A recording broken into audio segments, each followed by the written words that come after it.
What's up guys, welcome back to the channel, and today I'm back with another video.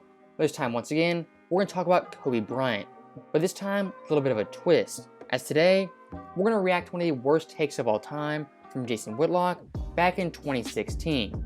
And this take was on FS1 show The Herd, where Whitlock claims Kobe is the most fraudulent superstar in NBA history. So without wasting more time, let's get in this video and expose this absolutely horrendous take.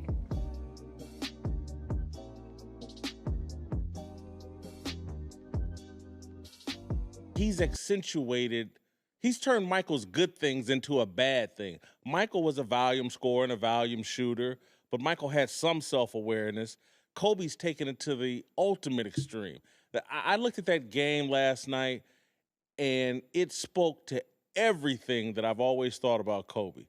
A narcissistic person who pleasures himself at the expense of everyone else.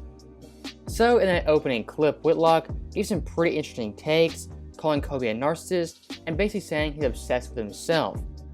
Now look, I did not know Kobe, and I don't think Jason Whitlock knew Kobe, so calling Kobe a narcissist, I think it's a little bit out of bounds, and using his last game in the NBA to summarize that entire point, I think it's a pretty weak argument, and using a one-game sample size for a 20-year career is pretty disingenuous. And in regards to Kobe's last ever game, I mean, what did you expect from a player who played 20 years with one franchise, the most iconic franchise in basketball?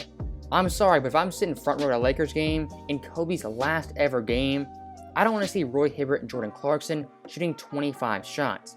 I want Kobe to empty the clip and shoot as many times as he wants.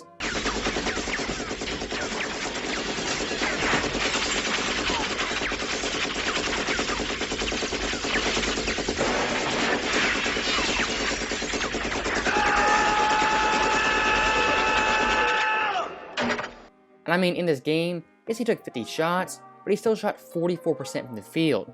At the end of the day, he scored 60 points. In the fourth quarter of that game, he was absolutely spectacular, having 23 total points, outscoring the entire Utah Jazz team. That's Kobe in a nutshell. He spent 20 years in the NBA and never figured out it's a team game and it's about the pleasure of everyone. So for 1 second, step back and think about what he just said.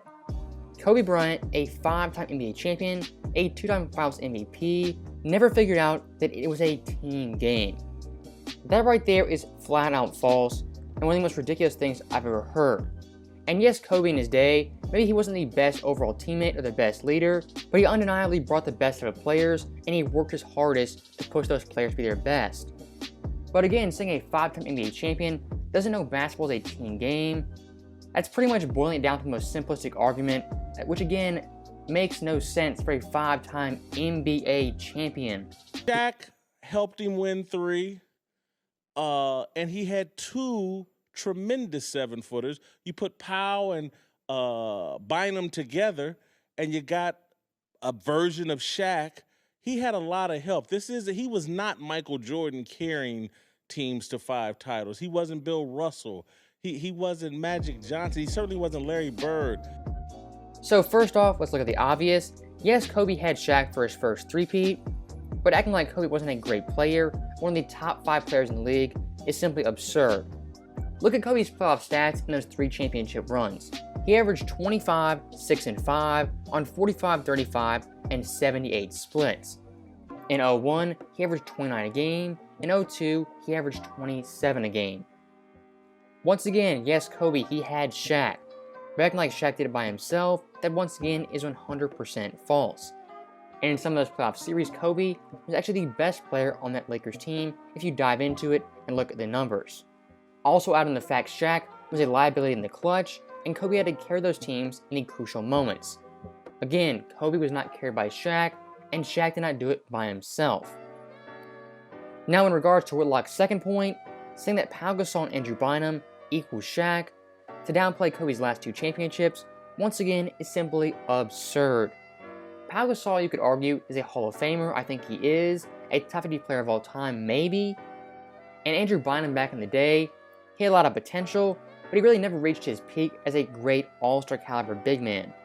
And why I think he brings up Pau and Bynum is to downplay how great Kobe was in those last 2 championship runs.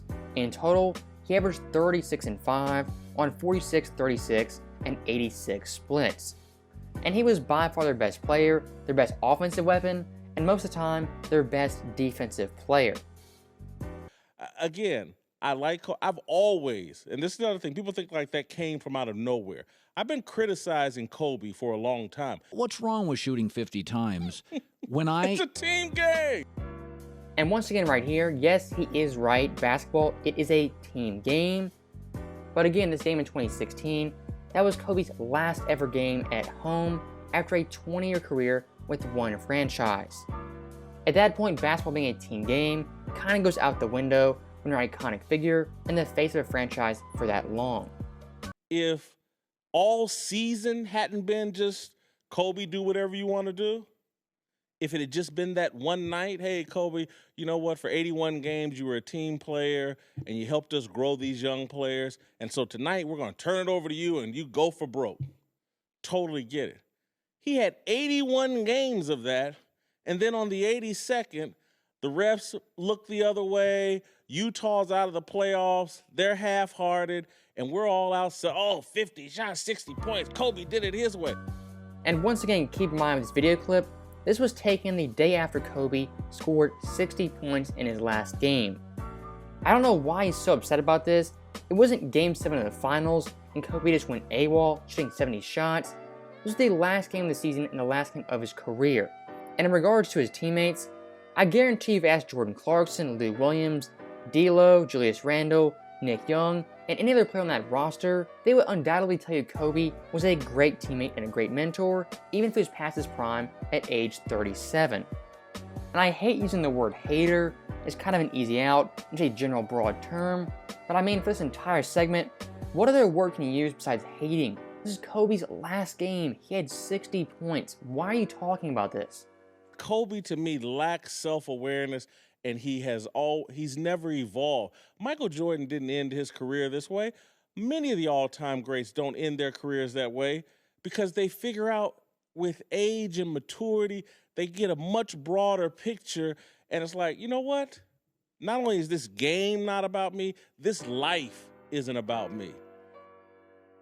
So at this point, I think it's pretty clear Whitlock has a personal beef with Kobe, because saying Kobe never evolved in his career, that once again is flat out false. I mean, look at his time in the 2004 finals. He single-handedly shot his team out of that series, and look at 2008, 2009, and 2010. He evolved his game by that point, and I think Game 7 of the 2010 finals perfectly illustrates how Kobe evolved. In that game, Kobe, his shot wasn't falling, so what did he do? He played lockdown defense, he facilitated the ball, and he grabbed a ton of boards. When it mattered most, he made the right basketball play and kicked it to Ron Artest for a clutch 3. Ron Artest with his second three-pointer. And how about the trust? Bryant makes the play. Instead of trying to go for the home run, takes the double team and gets the ball to Artest, and he does the rest. So acting like Kobe was some selfish player, some arrogant narcissist his entire career, that once again is flat out false.